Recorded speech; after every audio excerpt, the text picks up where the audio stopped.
Momo, una obra de Michael Ende.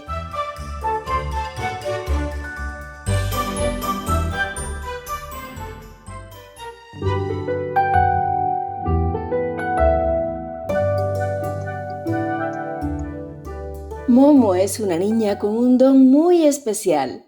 Solo con escuchar consigue que todos se sientan mejor, pero pronto la llegada de los hombres grises va a cambiar su vida. Prometen que ahorrar tiempo es lo mejor que se puede hacer, y poco a poco nadie tiene tiempo ni para jugar con los niños. Momo es la única que no se deja engañar, y con la ayuda de la tortuga Casiopea y del maestro Ora, emprenderá una aventura fantástica contra los ladrones de tiempo. Una novela única con la que redescubrir la importancia de la amistad, la bondad y el valor de las cosas sencillas. En definitiva, sobre lo que de verdad nos hace felices.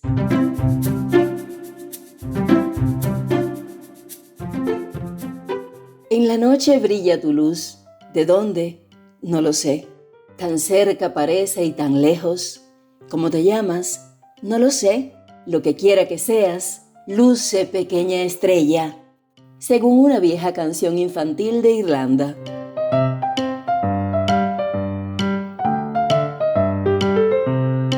Primera parte. Momo y sus amigos. Una ciudad grande y una niña pequeña.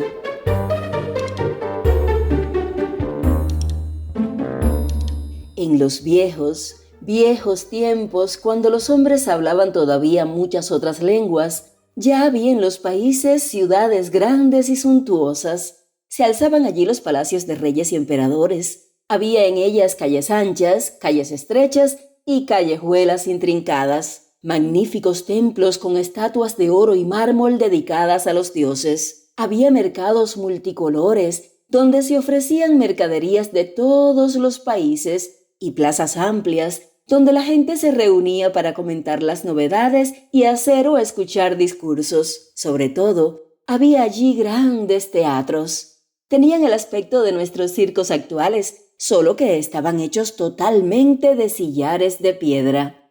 Las filas de asientos para los espectadores estaban escalonadas como en un gran embudo. Vistos desde arriba, algunos de estos edificios eran totalmente redondos, otros más ovalados y algunos hacían un ancho semicírculo. Se les llamaba anfiteatros.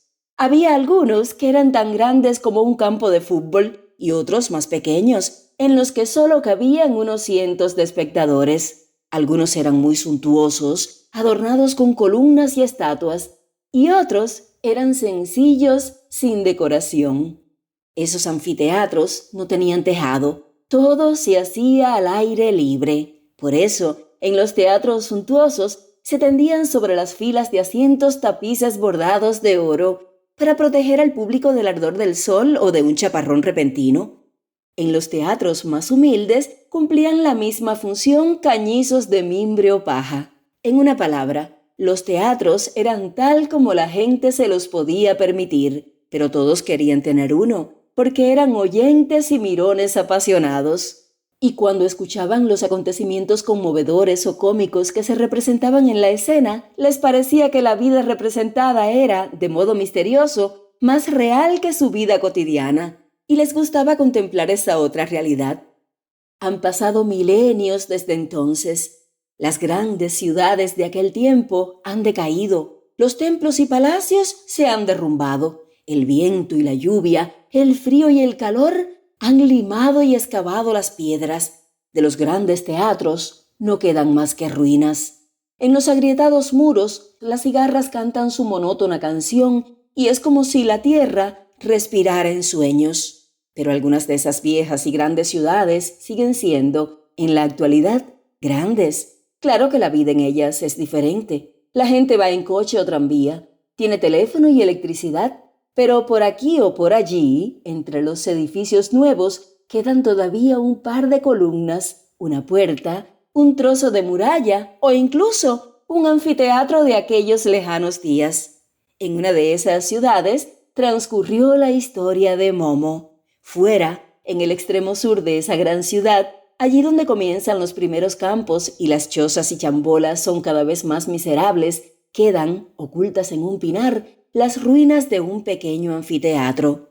Ni siquiera en los viejos tiempos fue uno de los suntuosos. Ya por aquel entonces era, digamos, un teatro para gente humilde. En nuestros días, es decir, en la época en que se inició la historia de Momo, las ruinas estaban casi olvidadas. Solo unos pocos catedráticos de arqueología sabían que existían, pero no se ocupaban de ellas porque ya no había nada que investigar. Tampoco era un monumento que se pudiera comparar con los otros que había en la gran ciudad. De modo que solo de vez en cuando se perdían por allí unos turistas, saltaban por las filas de asientos cubiertas de hierbas, hacían ruido, hacían alguna foto y se iban de nuevo. Entonces volvía el silencio al círculo de piedra y las cigarras cantaban la siguiente estrofa de su interminable canción que, por lo demás, no se diferenciaba en nada de las estrofas anteriores. En realidad, solo las gentes de los alrededores conocían el curioso edificio redondo. Apacentaban en él sus cabras. Los niños usaban la plaza redonda para jugar a la pelota y a veces se encontraban ahí, de noche, algunas parejitas. Pero un día corrió la voz entre la gente de que últimamente vivía alguien en las ruinas. Se trataba, al parecer, de una niña. No lo podían decir exactamente porque iba vestida de un modo muy curioso. Parecía que se llamaba Momo o algo así. El aspecto externo de Momo ciertamente era un tanto desusado y acaso podía asustar algo a la gente que da mucha importancia al aseo y al orden. Era pequeña y bastante flaca, de modo que ni con la mejor voluntad se podía decir si tenía 8 años solo o ya tenía 12. Tenía el pelo muy ensortijado, negro, como la pez, y con todo el aspecto de no haberse enfrentado jamás a un peine o unas tijeras. Tenía unos ojos muy grandes, muy hermosos y también negros como la pez, y unos pies del mismo color, pues casi siempre iba descalza.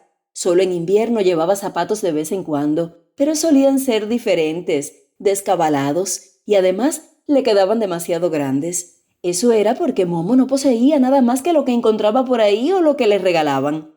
Su falda estaba hecha de muchos remiendos de diferentes colores y le llegaba hasta los tobillos. Encima llevaba un chaquetón de hombre, viejo, demasiado grande, cuyas mangas se arremangaban alrededor de la muñeca.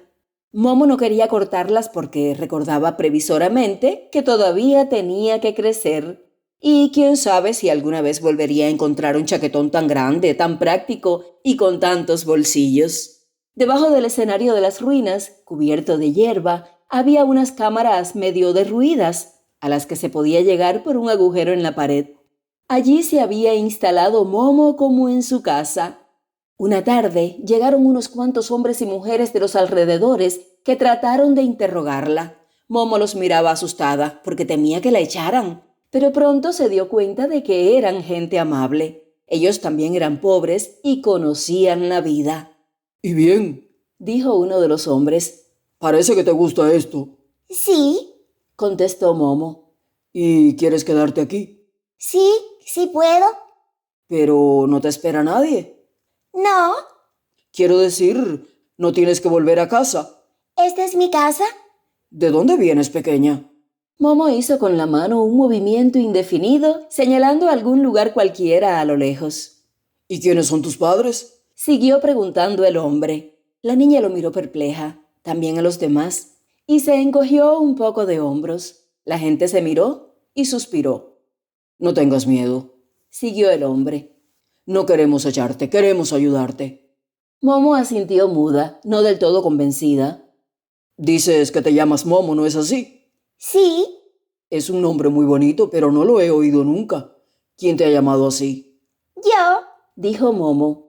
¿Tú misma te has llamado así? Sí, ¿Y cuándo naciste? Momo pensó un rato y dijo por fin. por lo que puedo recordar, siempre he existido. ¿Es que no tienes ninguna tía, ningún tío, ninguna abuela, ni familia con quien puedas ir? Momo miró al hombre y calló un rato. Al fin murmuró. Esta es mi casa. Bien, bien, Dijo el hombre. pero todavía eres una niña. ¿Cuántos años tienes?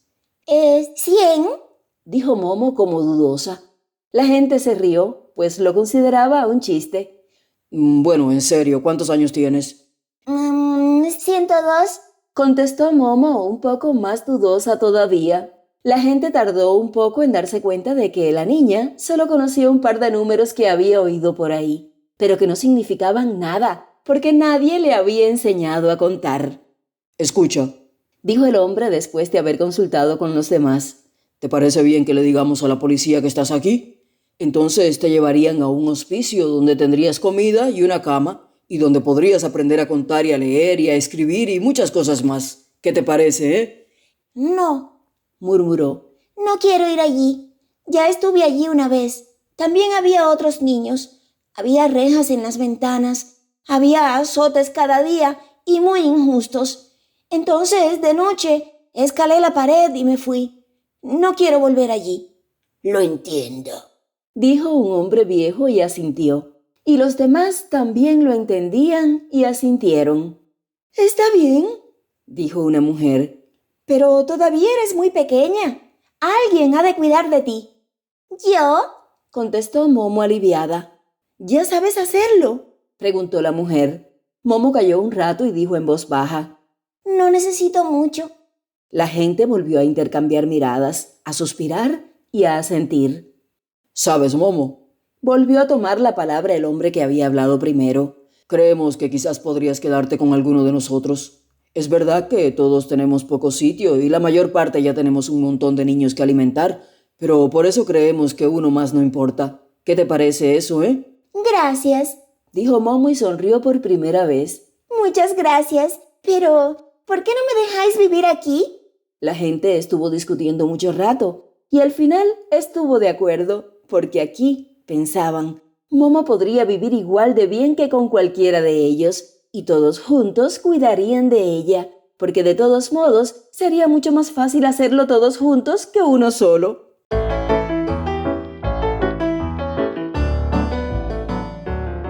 Empezaron enseguida.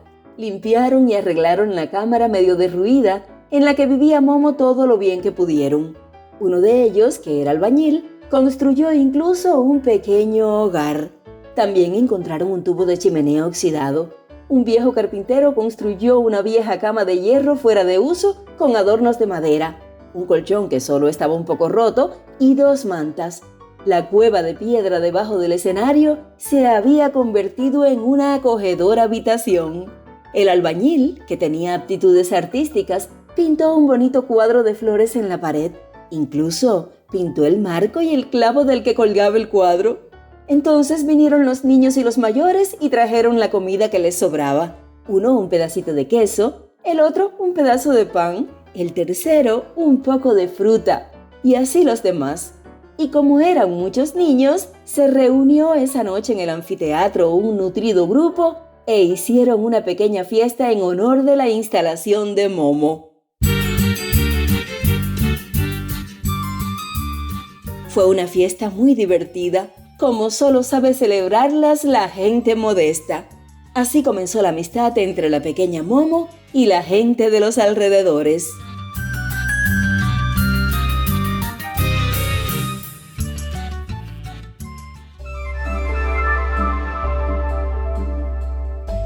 Una cualidad poco común y una pelea muy común.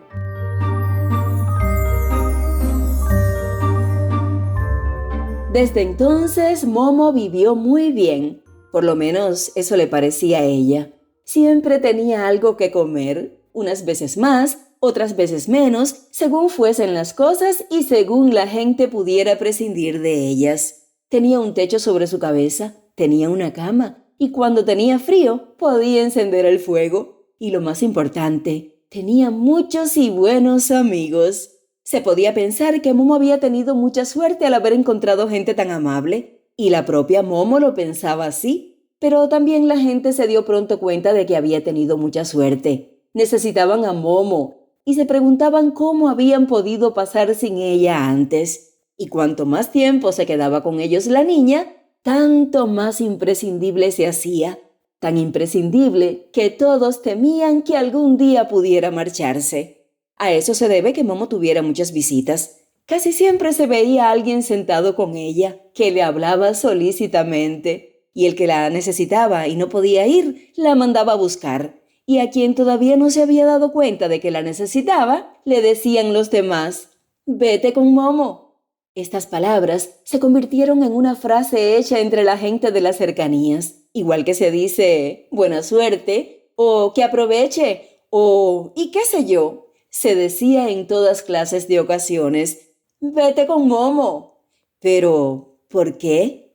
Es que Momo era tan increíblemente lista que tenía un buen consejo para cualquiera. Encontraba siempre las palabras apropiadas cuando alguien necesitaba consuelo. Sabía hacer juicios sabios y justos. No, Momo, como cualquier otro niño, no sabía hacer nada de todo eso. Entonces, ¿es que Momo sabía algo que ponía a la gente de buen humor? ¿Sabía cantar muy bien?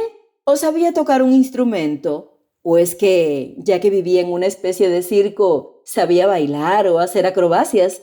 No, tampoco era eso. ¿Acaso sabía magia? ¿Conocía algún encantamiento con el que se pudiera ahuyentar todas las miserias y preocupaciones? ¿Sabía leer en las líneas de la mano o predecir el futuro de cualquier modo? Nada de eso. Lo que la pequeña Momo sabía hacer como nadie era escuchar.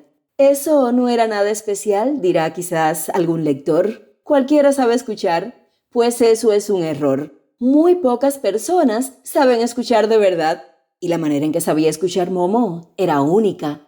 Momo sabía escuchar de tal manera que a la gente tonta se le ocurrían de repente ideas muy inteligentes. No porque dijera o preguntara algo que llevara a los demás a pensar esas ideas, no. Simplemente estaba allí y escuchaba con toda su atención y toda simpatía. Mientras tanto, miraba al otro con sus grandes ojos negros y el otro en cuestión notaba de inmediato cómo se le ocurrían pensamientos que nunca hubiera creído que estaban en él. Sabía escuchar de tal manera que la gente perpleja o indecisa sabía muy bien de repente qué era lo que quería. O los tímidos se sentían de súbito muy libres y valerosos, o los desgraciados y agobiados se volvían confiados y alegres. Y si alguien creía que su vida estaba totalmente perdida y que era insignificante y que él mismo no era más que uno entre millones y que no importaba nada y que se podía sustituir con la misma facilidad que una maceta rota, iba y le contaba todo eso a la pequeña Momo y le resultaba claro, de modo misterioso mientras hablaba, que tal como era solo había uno entre todos los hombres y que, por eso, era importante a su manera para el mundo. Así sabía escuchar Momo. Una vez fueron a verla al anfiteatro dos hombres que se habían peleado a muerte y que ya no se querían hablar, a pesar de ser vecinos. Los demás les habían aconsejado que fueran a ver a Momo, porque no estaba bien que los vecinos vivieran enemistados. Los dos hombres, al principio, se habían negado, pero al final habían accedido a regañadientes. Ahí estaban los dos, en el anfiteatro, mudos y hostiles, cada uno en un lado de las filas de asientos de piedra, mirando sombríos ante sí. Uno era el albañil que había hecho el hogar y el bonito cuadro de flores que había en la salita de Momo. Se llamaba Nicola, y era un tipo fuerte con un mostacho negro e hirsuto. El otro se llamaba Nino. Era delgado y siempre parecía un poco cansado. Nino era el arrendatario de un pequeño establecimiento al borde de la ciudad, en el que por lo general solo había unos pocos viejos que en toda la noche no bebían más que un solo vaso de vino y hablaban de sus recuerdos. También Nino y su gorda mujer estaban entre los amigos de Momo y muchas veces le habían traído cosas buenas que comer. Como Momo se dio cuenta de que los dos estaban enfadados, no supo al principio con quién sentarse primero. Para no ofender a ninguno, se sentó por fin en el borde de piedra de la escena a la misma distancia de uno y de otro y miraba alternativamente a uno y a otro. Simplemente esperaba a ver qué ocurría. Algunas cosas necesitan su tiempo, y tiempo era lo único que Momo tenía de sobra. Después de que los hombres hubieran estado así un buen rato, Nicola se levantó de repente y dijo: «Yo me voy. He demostrado que tenía buena voluntad al venir aquí, pero tú ves, Momo, lo obstinado que es él. ¿A qué esperar más? Y efectivamente se volvió para irse. Sí, lárgate, Le gritó Nino. no hacía ninguna falta que vinieras. Yo no me reconcilio con un criminal. Nicola giró en redondo. Su cara estaba roja de ira. ¿Quién es un criminal? Preguntó en tono amenazador y volvió a su sitio. ¡Repítelo! Lo repetiré cuantas veces quieras. Gritó Nino. ¿Tú te crees que porque eres grande y fuerte nadie se atreve a decirte las verdades a la cara? Yo me atrevo y te las cantaré a ti y a cualquiera que quiera escucharlas. Adelante, ven y mátame, como ya dijiste una vez que harías. Ojalá lo hubiese hecho. Chilló Nicola y apretó los puños. Ya ves, Momo, como miente y calumnia. Solo lo agarré una vez por el cuello y lo tiré al charco que hay detrás de su covacha. Allí no se ahoga ni una rata. Volviéndose de nuevo a Nino, gritó. Por desgracia vives todavía, como se puede ver. Durante un rato volaron en una y otra dirección los peores insultos. Y Momo no podía entender de qué iba la cosa y por qué estaban tan enfadados los dos. Pero poco a poco fue sabiendo que Nicola solo había cometido aquella salvajada porque Nino antes le había dado una bofetada delante de algunos de sus parroquianos. A eso, por su parte, le había antecedido el intento de Nicola de hacer añicos toda la vajilla de Nino. No es verdad. Se defendió amargamente Nicola. Solo tiré a la pared una sola jarra, que además ya tenía una grieta. Pero la jarra era mía, ¿sabes? Respondió Nino. Y además, no tienes derecho a eso. Nicola pensaba que sí tenía derecho a eso, porque Nino lo había ofendido en su honor de albañil. ¿Sabes lo que dijo de mí? Gritó dirigiéndose a Momo. Dijo que yo no era capaz de construir una pared derecha porque estaba borracho día y noche, que era igual que mi tatarabuelo que había trabajado en la torre inclinada de Pisa. Pero Nicola, Contestó Nino. si eso era una broma. Bonita broma. Protestó Nicola. No tiene ninguna gracia. Resultó que Nino solo había devuelto una broma anterior de Nicola, porque una mañana se había encontrado con que en su puerta habían escrito con grandes letras rojas: gatos y venteros, todos rateros. Y eso, a su vez, no le había hecho ninguna gracia a Nino. Durante un rato se pelearon, muy en serio, sobre cuál de las dos bromas era peor, y volvieron a encolerizarse. Pero de repente se quedaron cortados. Momo los miraba con grandes ojos y ninguno de los dos podía explicarse bien su mirada. ¿Es que por dentro se estaba riendo de ellos o estaba triste? Su cara no se lo decía, pero a los dos hombres les pareció de repente que se veían a sí mismos en un espejo y comenzaron a sentir vergüenza. Bien, Dijo Nicola. puede ser que no debiera haber escrito aquello en tu puerta, Nino. No lo hubiera hecho si tú no te hubieras negado a servirme un vaso de vino más. Eso iba contra la ley, ¿sabes? Porque siempre te he pagado y no tenías ninguna razón para tratarme así. Ya lo creo que la tenía. Contestó Nino. Es que ya no te acuerdas de aquel asunto de San Antonio. Ahora te has puesto blanco, ¿eh? Porque me estafaste con todas las de la ley y no tengo por qué aguantártelo. ¿Que yo te estafé a ti? Gritó Nicola. Al revés. Tú querías engañarme a mí, solo que no lo conseguiste. El asunto era el siguiente. En el pequeño establecimiento de Nino colgaba de la pared una pequeña imagen de San Antonio. Era una foto en color que Nino había recortado una vez de una revista. Un día, Nicola le quiso comprar esa imagen, según decía, porque le gustaba mucho. Regateando hábilmente, Nino había conseguido que Nicola le diera, a cambio, su vieja radio. Nino se creyó muy listo porque Nicola hacía muy mal negocio. Se pusieron de acuerdo. Pero después resultó que entre la imagen y el marco de cartón había un billete de banco, del que Nino no sabía nada. De repente era él el que hacía un mal negocio y eso le molestaba. Exigió que Nicola le devolviera el dinero porque este no formaba parte del trato. Nicola se negó y entonces Nino no le quiso servir nada más. Así había comenzado la pelea.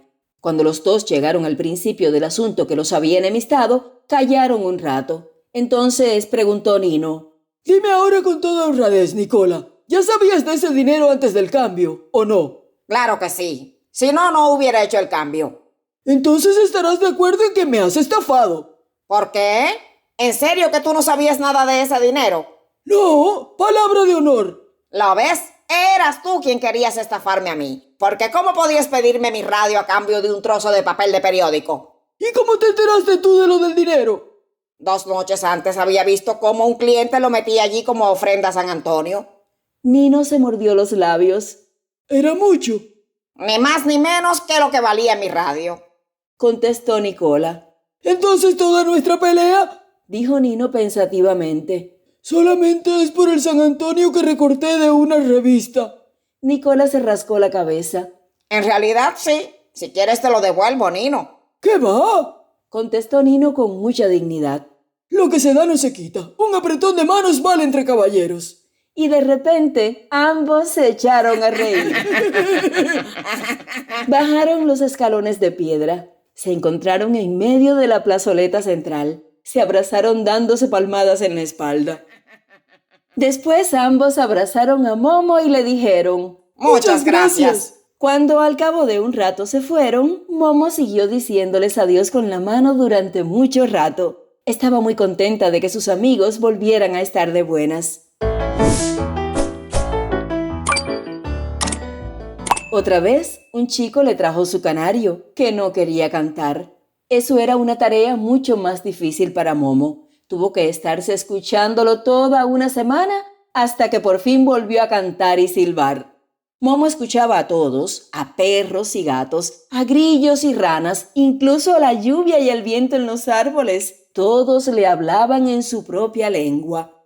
Algunas noches, cuando ya se habían ido a sus casas todos sus amigos, se quedaba sola en el gran círculo de piedra del viejo teatro, sobre el que se alzaba la gran cúpula estrellada del cielo, y escuchaba el enorme silencio. Entonces le parecía que estaba en el centro de una gran oreja, que escuchaba el universo de estrellas, y también que oía una música callada, pero aún así muy impresionante, que le llegaba muy adentro, al alma. En esas noches solía soñar con cosas especialmente hermosas. Y quien ahora siga creyendo que el escuchar no tiene nada de especial, que pruebe a ver si sabe hacerlo también.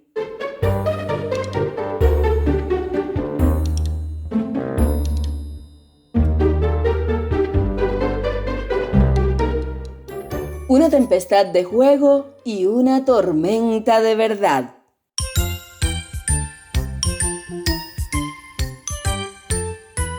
Se entiende que al escuchar, Momo no hacía ninguna diferencia entre adultos y niños, pero los niños tenían otra razón más para que les gustara tanto ir al viejo anfiteatro.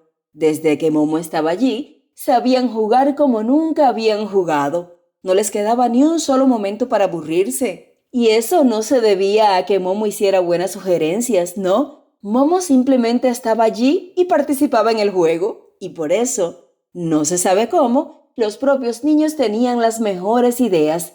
Cada día inventaban un juego nuevo, más divertido que el anterior. Una vez era un día pesado y bochornoso. Había unos 10 u 11 niños sentados en las gradas de piedra esperando a Momo, que se había ido a dar una vuelta según solía hacer alguna vez. El cielo estaba encapotado con nubes plomizas. Probablemente habría pronto una tormenta. Yo me voy a casa. Dijo una niña que llevaba un hermanito pequeño. El rayo y el trueno me dan miedo. ¿Y en casa? Preguntó un niño que llevaba gafas. ¿Es que en casa no te dan miedo? Sí. Dijo la niña. Entonces igual te puedes quedar aquí. Respondió el niño. La niña se encogió de hombros y asintió. Al cabo de un rato, dijo: A lo mejor Momo ni siquiera viene. ¿Y qué?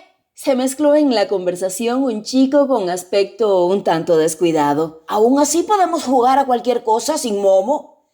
Bien, pero ¿a qué? No lo sé, a cualquier cosa. Cualquier cosa no es nada. ¿Alguien tiene una idea? Yo sé una cosa.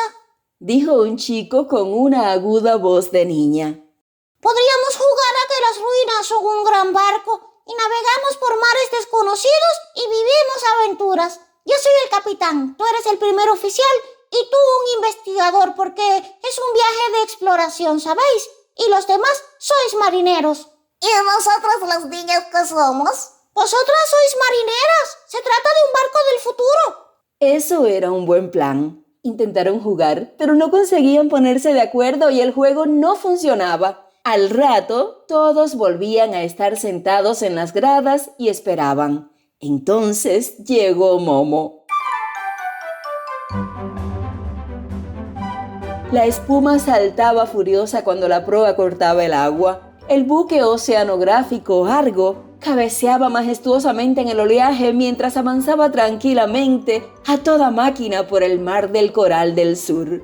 Nadie recordaba que un barco se hubiese atrevido a navegar por estos mares peligrosos, llenos de bajíos, arrecifes de coral y monstruos marinos desconocidos. Había aquí, sobre todo, lo que llamaban el tifón eterno, un ciclón que nunca descansaba. Recorría incansable esos mares buscando víctimas como si fuera un ser vivo, incluso astuto. Su camino era impredecible y todo lo que caía en las garras de ese huracán no volvía a aparecer hasta que quedaba reducido a astillas. Bien es cierto que la nave expedicionaria Argo estaba muy bien preparada para un encuentro con el ciclón andarín. Estaba hecha enteramente de acero especial, azul, elástico e irrompible como una espada toledana. Y, merced a un sistema de construcción especial, estaba fundido enteramente de una pieza sin ninguna soldadura.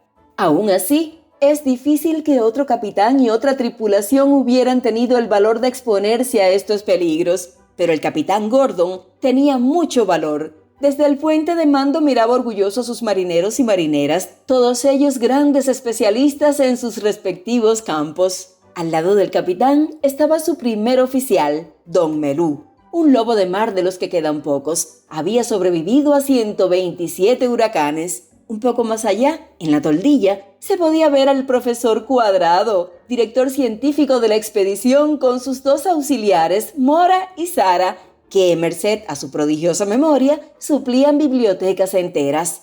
Los tres estaban inclinados sobre sus instrumentos de precisión y se consultaban con su complicada jerga científica. Un poco más allá estaba en cuclillas la bella nativa Momo-san.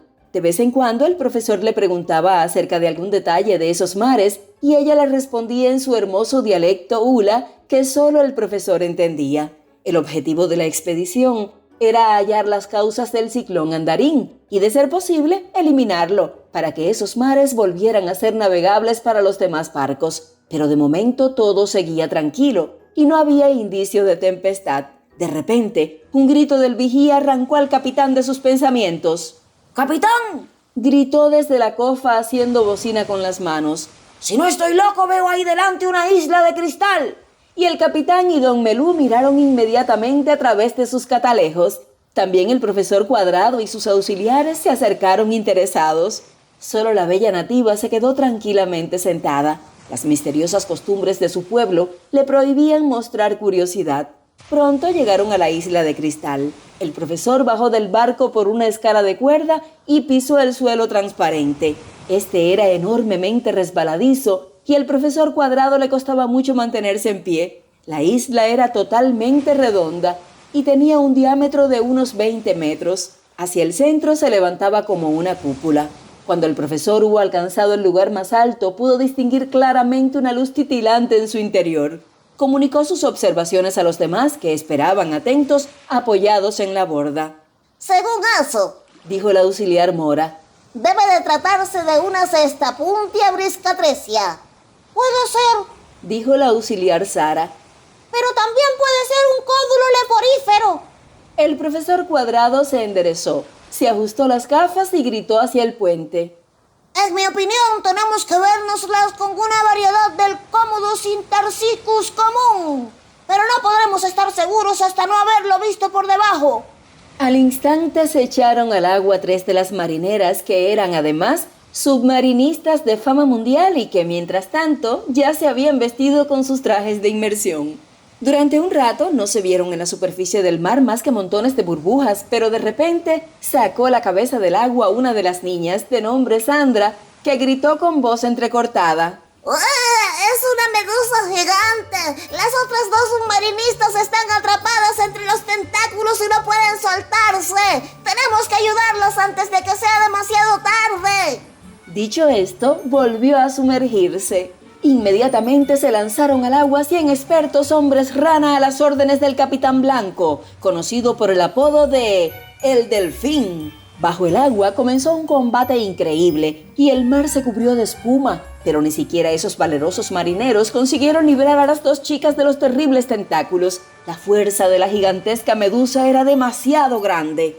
¿Hay en ese mar alguna cosa Dijo el profesor con la frente arrugada a sus dos auxiliares. que provoca el gigantísimo en los seres vivos? Esto es sumamente interesante. Mientras tanto, el capitán Gordon y su primer oficial, Don Melú, que habían estado conferenciando, habían tomado una decisión. ¡Atrás! ¡Atrás! Gritó Don Melú.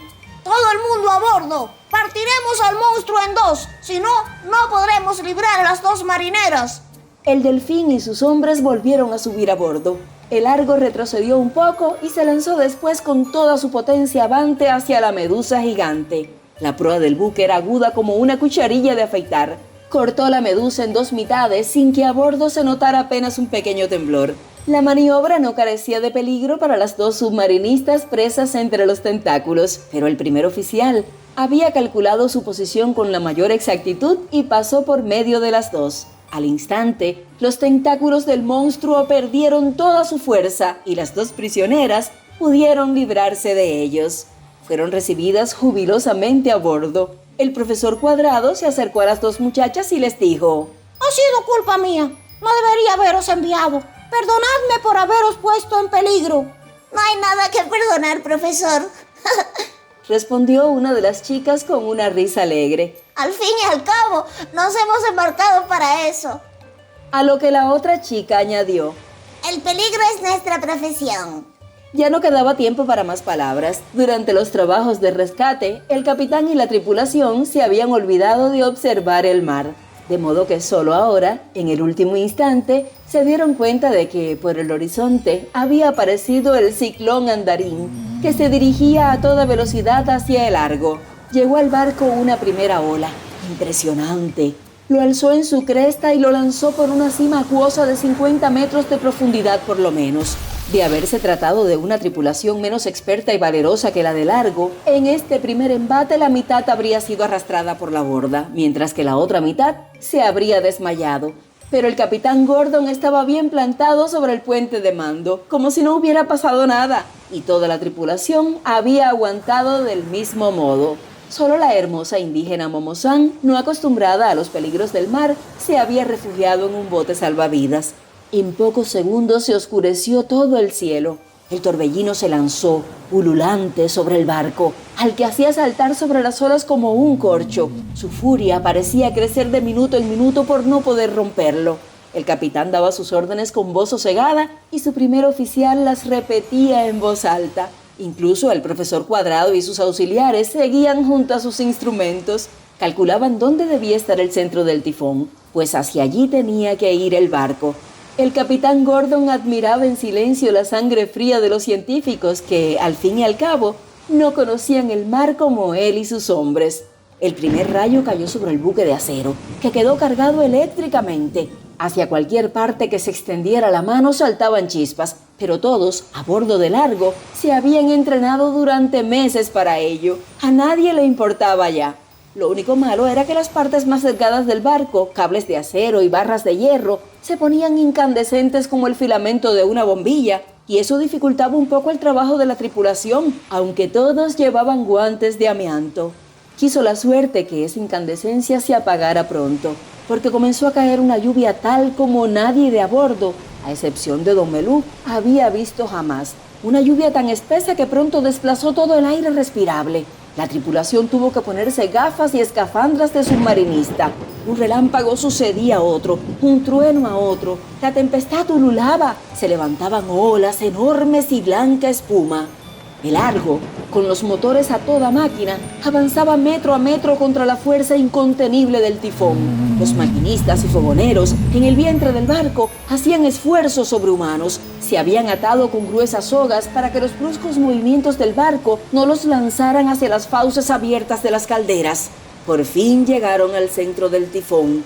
¡Qué espectáculo se les ofreció allí, sobre la superficie del mar, liso como un espejo! Porque la propia fuerza del huracán barría las olas, bailaba un ser gigantesco. Se sostenía sobre una pata, Se ensanchaba por arriba y parecía realmente un trompo del tamaño de una montaña.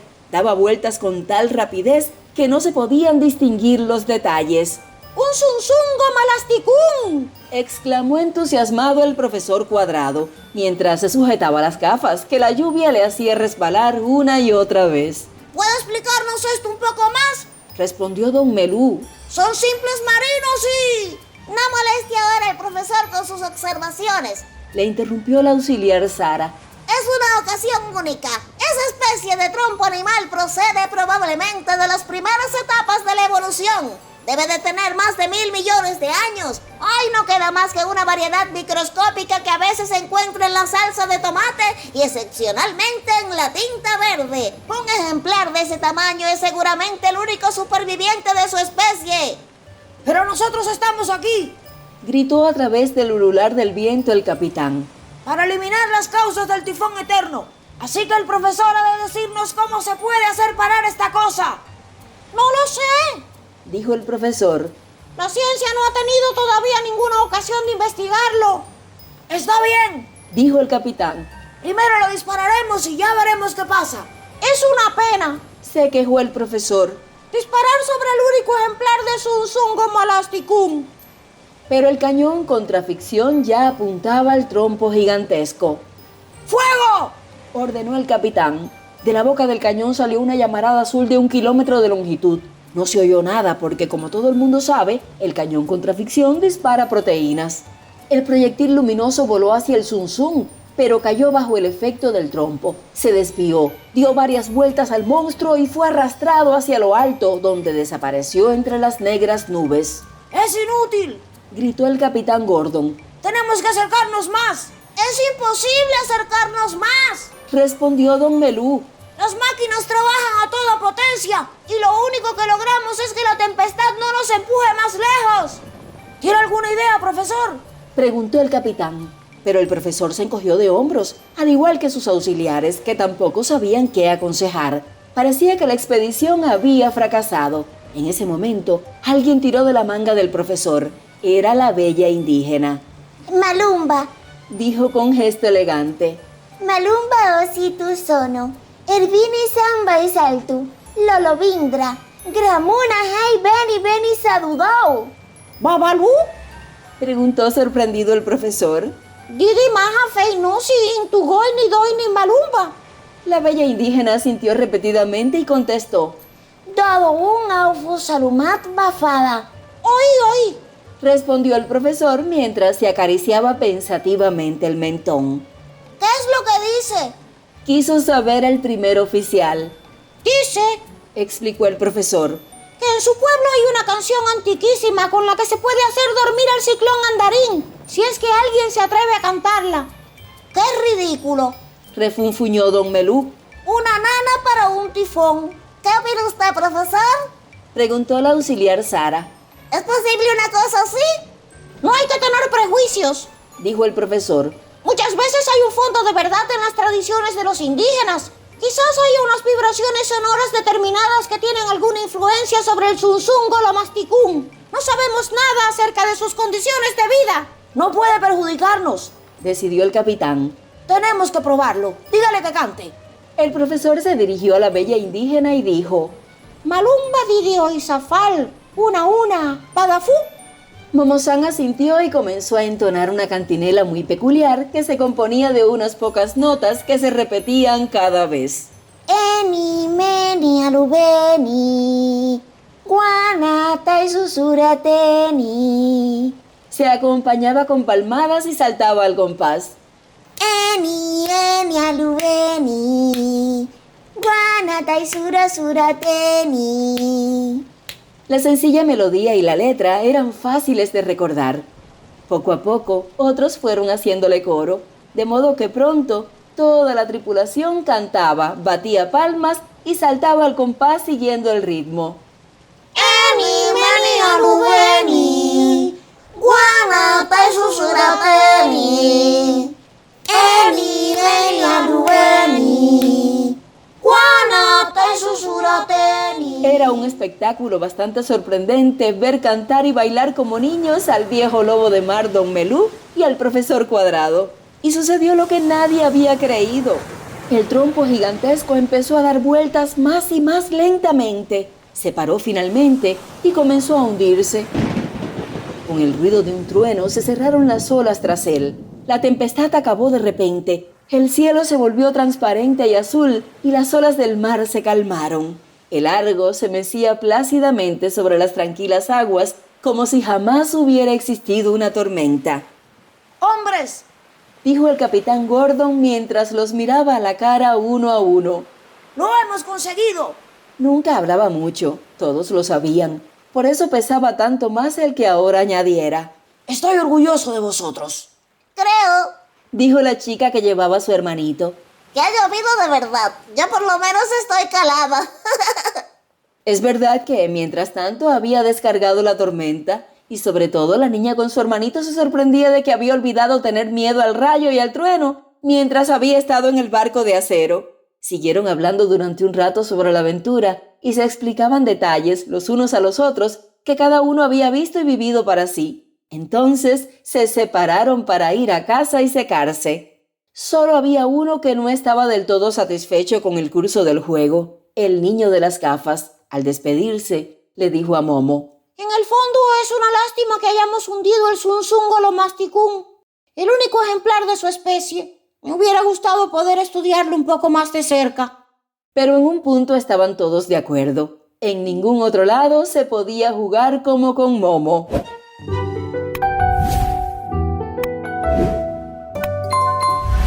Un viejo callado y un joven parlanchín. Aun cuando alguien tiene muchos amigos, suele haber entre ellos unos pocos a los que se quiere todavía más que a los demás. También en el caso de Momo era así. Tenía dos grandes amigos que iban a verla cada día y que compartían con ella todo lo que tenían. Uno era joven y otro viejo. Momo no habría sabido decir a quién de los dos quería más. El viejo se llamaba Beppo Barrendero. Seguro que en realidad tendría otro apellido, pero como era barrendero de profesión y todos le llamaban así, él también decía que ese era su nombre. Beppo Barrendero vivía en una choza que él mismo se había construido cerca del anfiteatro, a base de ladrillos, latas y cartón embreado. Era extraordinariamente bajo e iba siempre un poco encorvado, por lo que apenas sobrepasaba a Momo. Siempre llevaba su gran cabeza, sobre la que se erguía un mechón de pelos canosos un poco torcida, y sobre la nariz llevaba unas pequeñas gafas. Algunos opinaban que a Beppo Barrendero le faltaba algún tornillo. Lo decían porque ante las preguntas se limitaba a sonreír amablemente y no contestaba. Pensaba, y cuando creía que una respuesta era innecesaria, se callaba. Pero cuando la creía necesaria, pensaba sobre ella. A veces tardaba 2 horas en contestar, pero otras tardaba todo un día. Mientras tanto, el otro, claro está, había olvidado que había preguntado, por lo que la respuesta de Beppo le sorprendía. Solo Momo sabía esperar tanto y entendía lo que decía. Sabía que se tomaba tiempo para no decir nunca nada que no fuera verdad, pues en su opinión, todas las desgracias del mundo nacían de las muchas mentiras, las dichas a propósito, pero también las involuntarias, causadas por la prisa o la imprecisión.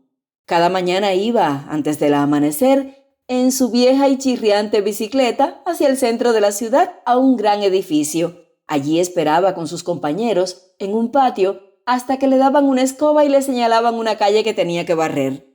A Beppo le gustaban estas horas antes del amanecer, cuando la ciudad todavía dormía.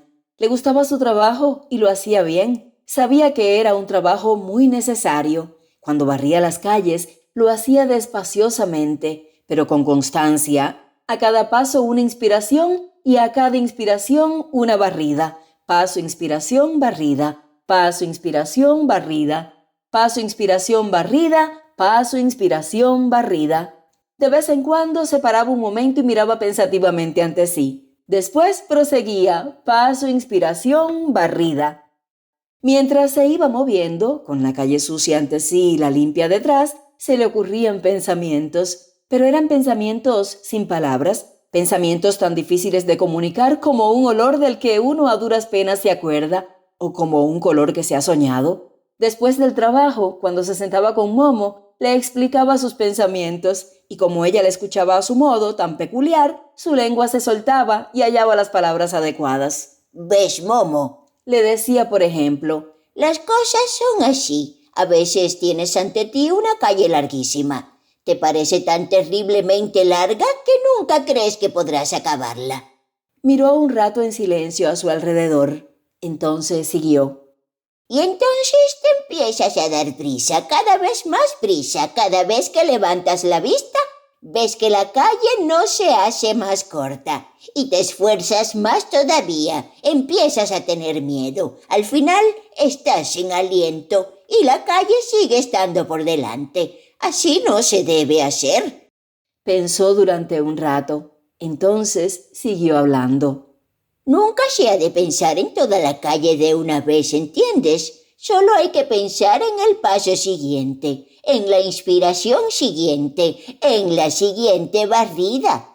Nunca más que en el siguiente. Volvió a callar y reflexionar antes de añadir. Entonces es divertido. Eso es importante porque entonces se hace bien la tarea y así ha de ser. Después de una nueva y larga interrupción, siguió. De repente se da cuenta uno de que paso a paso se ha barrido toda la calle. Uno no se da cuenta cómo ha sido y no se está sin aliento. Asintió en silencio y dijo, poniendo punto final. Eso es importante.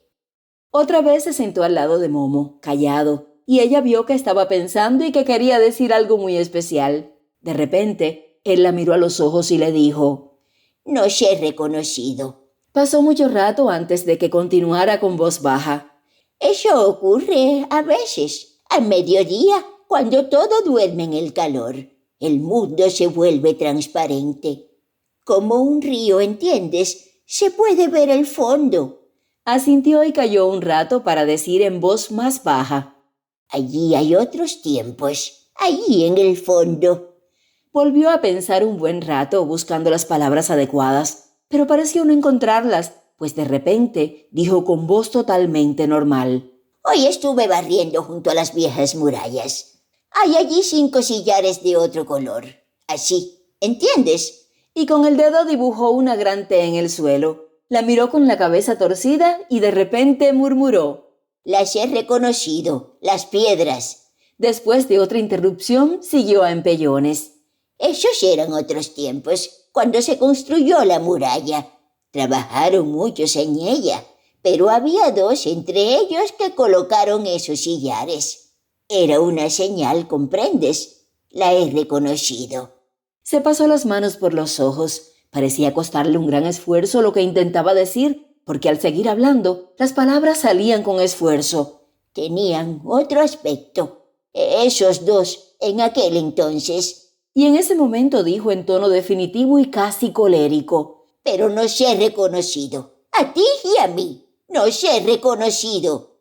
No se le puede tomar mal a la gente el que sonriera cuando oía hablar a Beppo Barrendero de ese modo, y a sus espaldas algunos señalaban la sien con el dedo.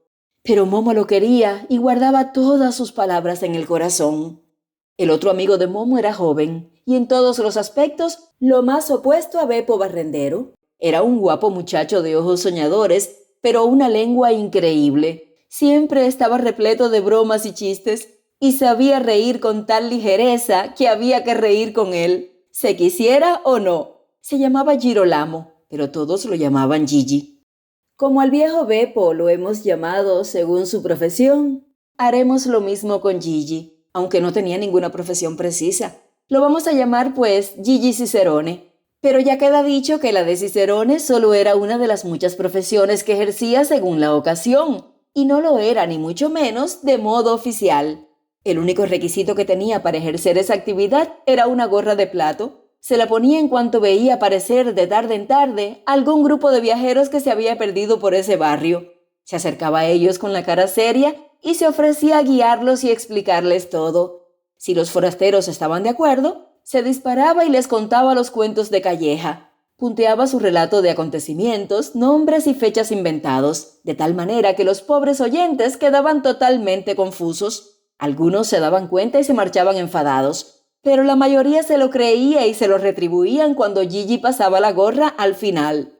La gente de los alrededores se reía de las invenciones de Gigi, pero algunos ponían caras censoras y opinaban que no estaba bien que aceptara dinero a cambio de historias que al fin y al cabo había inventado. ¿Eso lo hacen todos los poetas? Decía eso Gigi. ¿Y acaso la gente no ha recibido nada a cambio de su dinero? Yo os digo que han recibido exactamente lo que querían. ¿Y qué importa que lo que yo cuente esté o no escrito en algún libro muy sabio? ¿Quién os dice a vosotros que las historias que ponen en los libros sabios no sean inventadas? Solo que nadie se acuerda ya. Otra vez decía. ¿Quién sabe lo que es cierto y lo que no? ¿Quién puede saber lo que ha ocurrido aquí hace 1000 o 2000 años? ¿Lo sabéis vosotros? No. ¿Lo ves? Exclamaba Gigi Cicerone. ¿Cómo podéis decir vosotros que las historias que yo cuento no son verdad? Puede ser que casualmente haya ocurrido tal como yo lo cuento. Entonces he dicho la pura verdad.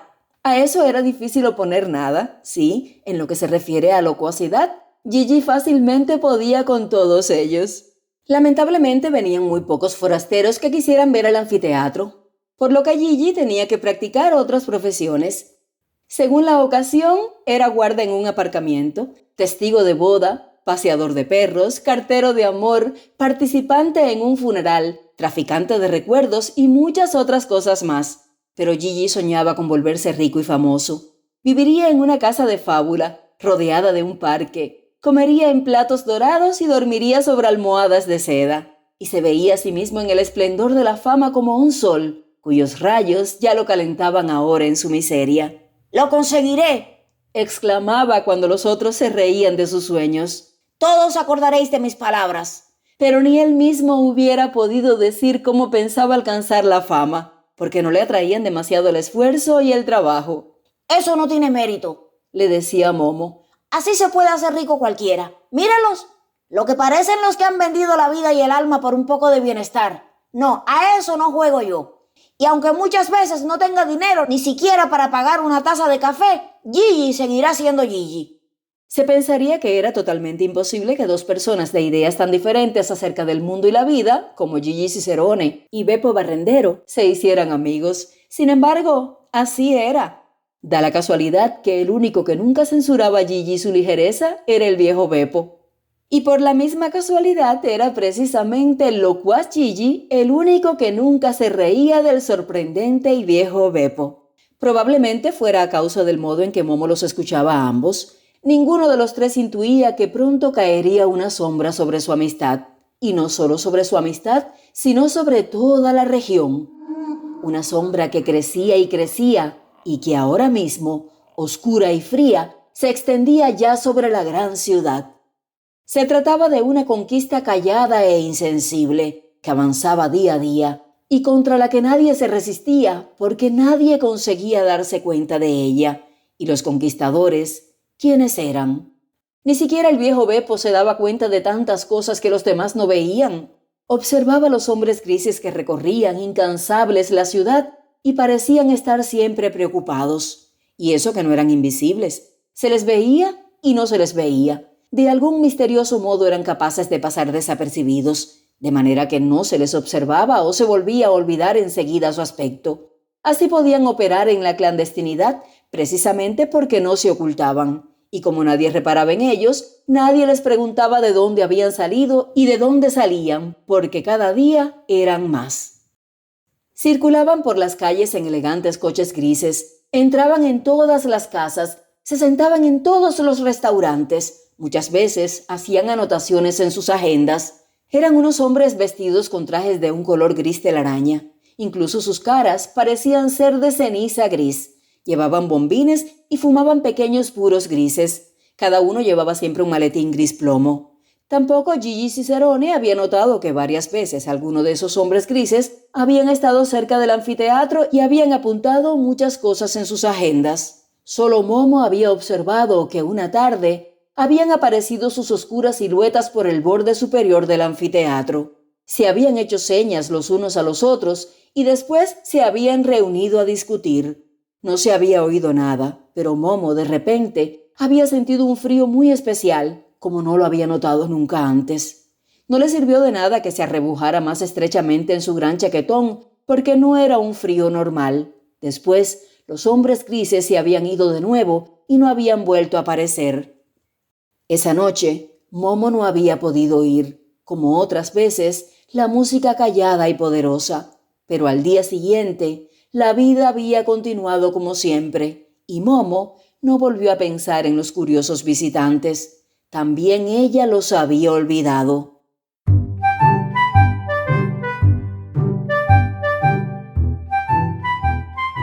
Cuentos para muchos y cuentos para una.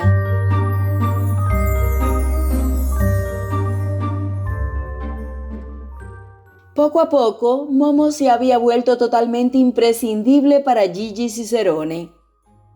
En la medida que se puede afirmar eso en un chico tan inconstante como él, había cobrado un profundo cariño por la niña y hubiera querido llevarla consigo a todas partes.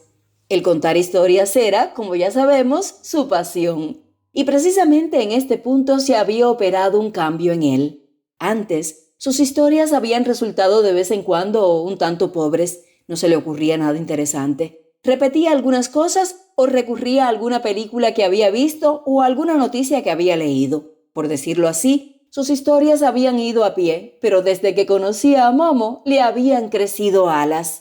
Especialmente cuando Momo estaba con él y le escuchaba. Su fantasía florecía como un prado en primavera. Niños y mayores se apiñaban a su alrededor. Ahora era capaz de contar historias que se estiraban en muchos capítulos a lo largo de días y semanas, y nunca se le agotaban las ocurrencias. Él mismo, por cierto, también se escuchaba con la máxima atención, porque no tenía la más mínima idea de a dónde le conduciría su fantasía. Una vez que llegaron unos viajeros que querían visitar el anfiteatro, Momo estaba sentada, algo apartada en las gradas de piedra. Comenzó del modo siguiente. Estimadas señoras y caballeros, como acaso todos ustedes sepan, la emperatriz Basilisca Agustina emprendió incontables guerras para defender su imperio de los constantes ataques de los pitos y las flautas. Tras someter una vez más a esos pueblos, estaba tan irritada por la incansable molestia que amenazó con exterminar a todos los atacantes a menos que su rey Saxotrasolus le cediera como castigo su carpa dorada. Pues en aquella época, damas y caballeros, las carpas doradas todavía eran desconocidas aquí, pero la emperatriz Basilisca había oído de boca de un viajero que el rey Saxotraxolus poseía un pececito que, en cuanto que hubiera acabado de crecer, se convertiría en oro puro. Y esa rareza quería poseerla a cualquier precio la emperatriz Basilisca. El rey Saxotraxolus se rió para sus adentros, ocultó debajo de la cama la carpa dorada que efectivamente poseía e hizo entregar a la emperatriz en una sopera incrustada de diamantes, una ballena pequeñita. Bien es cierto que la emperatriz quedó un tanto sorprendida por el tamaño del animal, pues se había imaginado la carpa dorada un poco más pequeña, pero pensó que cuanto mayor, mejor, pues tanto más oro produciría al final el pez. Pero por otro lado, ese pez no parecía dorado, y eso la intranquilizaba. Pero el emisario del rey Saxotrasolus le declaró que el pez no se convertiría en oro hasta haber acabado de crecer, no antes. Por eso era muy importante que no se le estorbara en su crecimiento. Con eso, la emperatriz Basilisca se dio por satisfecha. El pececito crecía de día en día y consumía enormes cantidades de comida. Pero la emperatriz no era pobre y el pez recibía todo lo que podía tragar, con lo que se hizo grande y gordo. Pronto la sopera se quedó pequeña.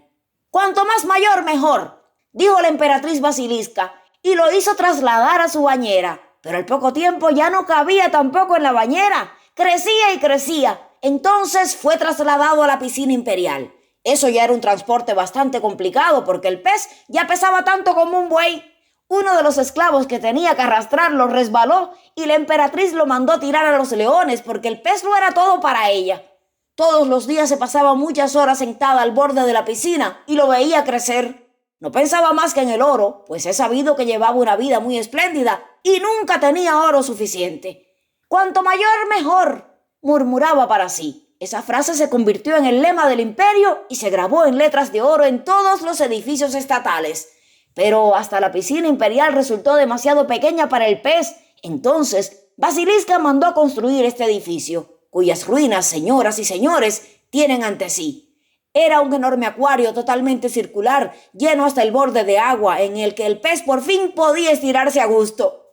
La emperatriz, como ya hemos dicho, pasaba día y noche en este lugar y esperaba que el pez gigante se convirtiera en oro. Ya no se fiaba de nadie, ni de sus esclavos ni de sus parientes, y temía que le fueran a robar el pez. De modo que ahí estaba, adelgazaba más y más por el miedo y la preocupación. No pegaba un ojo y vigilaba al pez, que nadaba divertido y no pensaba siquiera en convertirse en oro. Y Basilisca se despreocupaba más y más de los asuntos del gobierno.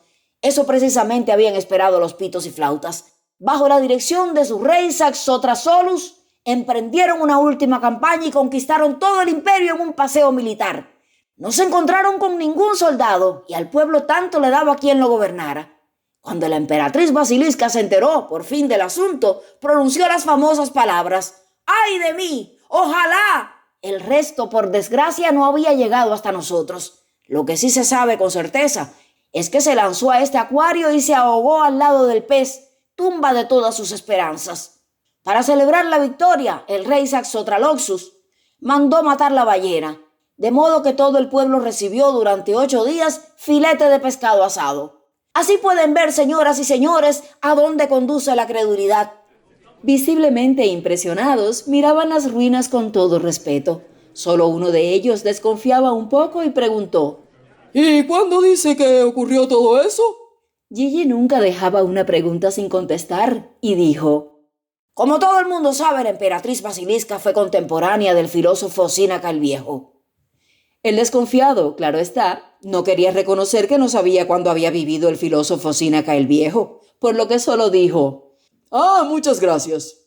Todos los oyentes estaban sumamente satisfechos y decían que esa visita realmente había merecido la pena y que nadie les había explicado nunca tan comprensiblemente los hechos de la historia. Entonces Gigi presentó modestamente su gorra y la gente se mostró generosa. Incluso el desconfiado echó unas monedas en ella. Además, desde que había llegado Momo, Gigi no contaba nunca 2 veces la misma historia. Le había resultado demasiado aburrido. Si Momo estaba entre los oyentes, le parecía que en su interior se abrían unas compuertas por las que fluían más y más ocurrencias sin que tuviera necesidad de parar a pensárselas. Al contrario, muchas veces tenía que intentar refrenarse para no ir demasiado lejos, como aquella vez en que 2 damas americanas mayores distinguidas habían aceptado sus servicios, pues les había dado un buen susto cuando les relató lo siguiente. Claro está que incluso en su bella y libre América, estimadas señoras, sabrán que el cruel tirano Margencio Conmuno había concebido un plan de cambiar el mundo según sus ideas, pero hiciera lo que hiciera, la gente seguía siendo más o menos igual y no se dejaba cambiar. Entonces, a su vez, Margencio Conmuno se volvió loco. Como ustedes saben, estimadas señoras, en aquel tiempo no había todavía psiquiatras que supieran curar esas enfermedades, con lo que había que dejar que los tiranos hicieran el loco como quisieran. En su locura, a Margencio Conmuno se le ocurrió la idea de dejar que el mundo siguiera siendo como quisiera y hacerse otro nuevo a su gusto. Así que ordenó que se construyera un globo que tenía que tener el mismo tamaño que la vieja Tierra y en el que había que reproducir con toda fidelidad cada detalle, cada casa, cada árbol, todas las montañas, ríos y mares. Toda la humanidad fue obligada, bajo pena de muerte, a trabajar en la inteligente obra. En primer lugar, construyeron un pedestal sobre el que debía apoyarse ese globo gigantesco. La ruina de ese pedestal, estimadas señoras, es la que tienen ustedes ante sí. Entonces comenzó a construir el propio globo terráqueo, una esfera gigantesca, del mismo tamaño de la Tierra. Cuando se acabó de construir la esfera, se reprodujo con cuidado todo lo que había sobre la Tierra. Claro está que se necesitaba mucho material para ese globo terráqueo, y ese material no se podía tomar de ningún lado más que de la propia Tierra. Así la Tierra se hacía cada vez más pequeña, mientras el globo se hacía mayor. Y cuando se hubo terminado de hacer el nuevo mundo, hubo que aprovechar para ello precisamente la última piedrecita que quedaba de la Tierra. Claro está que también todos los habitantes se habían ido de la vieja Tierra al nuevo globo terráqueo, porque la vieja se había acabado. Cuando Margencio Conmuno se dio cuenta de que todo seguía igual que antes, se cubrió la cabeza con la toga y se fue. Nadie sabe a dónde. Vean ustedes, estimadas señoras, este hueco en forma de embudo que permite distinguir las ruinas en la actualidad. Es el viejo pedestal que se apoyaba en la superficie de la vieja Tierra. Así que deben imaginárselo todo al revés. Las 2 distinguidas damas de América palidecieron y una preguntó: ¿Y dónde ha quedado el globo terráqueo? ¿Están ustedes en él?, contestó Gigi. El mundo actual, señoras mías, es el globo terráqueo. Las dos damas chillaron horrorizadas y huyeron. Gigi presentó en vano la gorra. Pero lo que más le gustaba a Gigi era contarle cuentos solo a Momo, cuando no escuchaba a nadie más.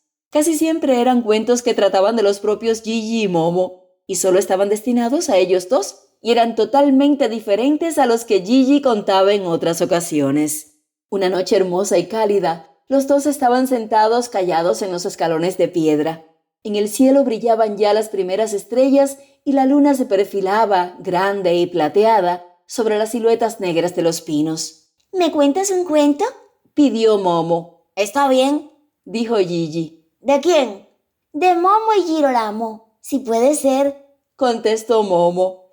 Gigi reflexionó un momento y preguntó. ¿Y cómo ha de llamarse? Quizá el cuento del espejo mágico. Gigi asintió pensativo. Eso suena bien. Veamos qué pasa. Puso un brazo alrededor de los hombros de Momo y comenzó. Érase una vez una hermosa princesa llamada Momo, que vestía de seda y terciopelo y vivía muy por encima del mundo, sobre la cima de una montaña cubierta de nieve, en un castillo de cristal. Tenía todo lo que se puede desear. No comía más que los manjares más finos y no bebía más que el vino más dulce. Dormía sobre almohadas de seda y se sentaba en sillas de marfil. Lo tenía todo, pero estaba completamente sola. Todo lo que la rodeaba, la servidumbre, las camareras, gatos, perros y pájaros, e incluso las flores, todo, no eran más que reflejos de un espejo, porque resulta que la princesa Momo tenía un espejo mágico grande, redondo y de la más pura plata. Lo enviaba cada día y cada noche por todo el mundo, y el gran espejo flotaba sobre países y mares, sobre ciudades y campos. La gente que lo veía no se sorprendía, sino que decía, ¡es la luna! Y cada vez que el espejo volvía, ponía delante de la princesa todos los reflejos que había recogido durante su viaje. Los había bonitos y feos, interesantes y aburridos según cómo salía. La princesa escogía los que le gustaban, mientras que los otros los tiraba simplemente a un arroyo, y los reflejos liberados volvían a sus dueños, a través del agua, mucho más deprisa de lo que te imaginas. A eso se debe que veas tu propia imagen reflejada cuando te inclinas sobre un pozo o un charco de agua. A todo esto he olvidado decir que la princesa Momo era inmortal, porque nunca se había mirado a sí misma en el espejo mágico, porque quien veía en él su propia imagen se volvía por ello mortal. Eso lo sabía muy bien la princesa Momo, y por lo tanto no lo hacía. De ese modo vivía con todas sus imágenes, jugaba con ellas y estaba bastante contenta.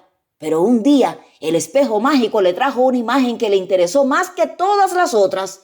Era la imagen de un joven príncipe. Cuando lo hubo visto le entró tal nostalgia que quería llegar a él como fuera. ¿Pero cómo? No sabía dónde vivía ni quién era, no sabía ni siquiera cómo se llamaba. Como no encontraba otra solución, decidió mirarse por fin en el espejo, porque pensaba, a lo mejor el espejo llevará mi imagen hasta el príncipe. Puede que mire casualmente hacia el cielo cuando pase el espejo y verá mi imagen. ¿Acaso siga el camino del espejo y me encuentre aquí? Así que se miró largamente en el espejo y lo envió por el mundo con su reflejo. Pero así, claro está, se había vuelto mortal. Enseguida oirás cómo sigue esta historia, pero primero he de hablarte del príncipe. Este príncipe se llamaba Girolamo y vivía en un reino fabuloso. Todos los que vivían en él amaban y admiraban al príncipe. Un buen día, los ministros dijeron al príncipe, «Majestad, debéis casaros, porque así es como debe ser». El príncipe Girolamo no tenía nada que oponer, de modo que llegaron al palacio las más bellas señoritas del país para que pudiera elegir una. Todas se habían puesto lo más guapas posible, porque todas querían casarse con él. Pero entre las muchachas también se había colado en el palacio un hada mala que no tenía en las venas sangre roja y cálida, sino sangre verde y fría. Claro que eso no se le notaba porque se había maquillado con mucho cuidado. Cuando el príncipe entró en el gran salón dorado del trono para hacer su elección, ella pronunció rápidamente un conjuro, de modo que Girolamo no vio nadie más que ella, y además le pareció tan hermosa que al momento le preguntó si quería ser su esposa. «Con mucho gusto», dijo el hada mala, «pero pongo una condición». «La cumpliré», respondió Girolamo irreflexivo. «Está bien», contestó el hada mala y sonrió con tal dulzura que el desgraciado príncipe casi se marea. Durante un año no podrás mirar el flotante espejo de plata. Si lo haces, olvidarás al instante todo lo que es tuyo. Olvidarás lo que eres en realidad y tendrás que ir al país de hoy donde nadie te conoce. Y allí vivirás como un pobre diablo. ¿Estás de acuerdo? Si no es más que eso, exclamó el príncipe Girolamo. La condición es fácil. ¿Qué ha ocurrido mientras tanto con la princesa Momo? Había esperado y esperado, pero el príncipe no había venido. Entonces decidió salir a buscarle ella misma. Devolvió la libertad a todas las imágenes que tenía a su alrededor. Entonces bajó, totalmente sola y con sus suaves zapatillas, desde su palacio de cristal a través de las montañas nevadas, hacia el mundo. Recorrió todos los países, hasta que llegó al país de hoy. A estas alturas sus zapatillas estaban gastadas y tenía que ir descalza, pero el espejo mágico con su imagen seguía flotando por el cielo. Una noche el príncipe Girolamo estaba sentado en el tejado de su palacio dorado y jugaba con las damas con el hacha de la sangre verde y fría. De repente cayó una gota diminuta sobre la mano del príncipe. «Empieza a llover», dijo el hada de la sangre verde. «No», contestó el príncipe, «no puede ser porque no hay ni una sola nube en el cielo».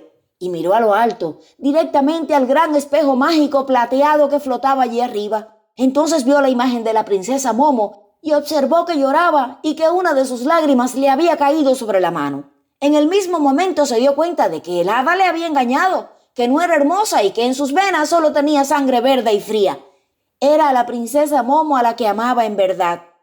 «Acabas de romper tu promesa», dijo el hada verde, y su cara se crispó hasta parecer la de una serpiente. «Y ahora has de pagarlo».